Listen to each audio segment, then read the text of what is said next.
for having me. When you're looking at what Masayoshi was saying there about making Vision Fund 2 smaller, why would making it smaller reassure concerned investors that he's lost his Midas touch?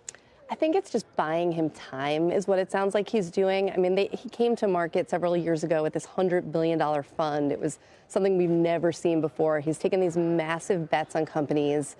We've seen how they've played out. There have been very few successes so far in the fund, especially with the larger ones. So it sounds like first of all, it sounds like they're having trouble getting investors to commit. Yeah, I would think that you're getting smaller because maybe people aren't bringing the money. Yes, because they've seen where it's gone so far.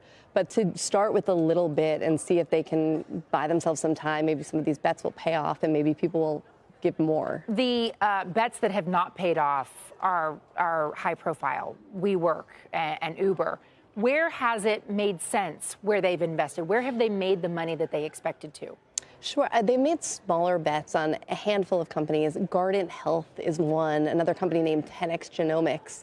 The big thing here is that when he talked about the Vision Fund, it was $100 billion. He was going to take, Masayoshi was going to take the most massive bets, really bet on a specific category like ride hailing or various categories. Office sharing, exactly. And win and get so far ahead because they were going to spend so much money. So it's almost ironic that the kind of smaller, more traditional bets that they've made are the ones that are paying off well. Is that where fundamentally what you seem to be saying is he strayed from his home turf? Or when he hasn't, it hasn't worked out so well. When he's actually, I mean, look at WeWork. They kind of did what they said they were going to do is let's throw tons of money at a company, spend more than you even someone like Adam Neumann, who was ready to spend a lot of money, spend more than you ever thought you would, and let's see where this goes. And we've seen where it's gone, and it's not good. Elliott Management has invested more than $2.5 billion now in SoftBank. How do you think having these investors go in, what kind of a strategy will they be agitating for? I mean, they're going to agitate for stock buybacks a lot. They are agitating for a lot more conservatism, corporate governance. I mean, there are real questions. I mean, WeWork is the prime example, but in other companies of how the corporate governance is working. So they're going to come. It sounds like there's a good chance they'll agitate for them to sell some of their Alibaba stake, which is really, I mean, the crown jewel of SoftBank. It's, probably the best investment of all time by a landslide. But they're sitting on a lot of it.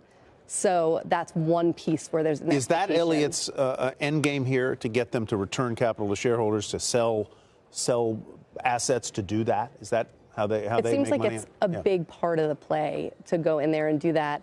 And I mean, it's ironic. I mean, they're one of the world's foremost activist investors.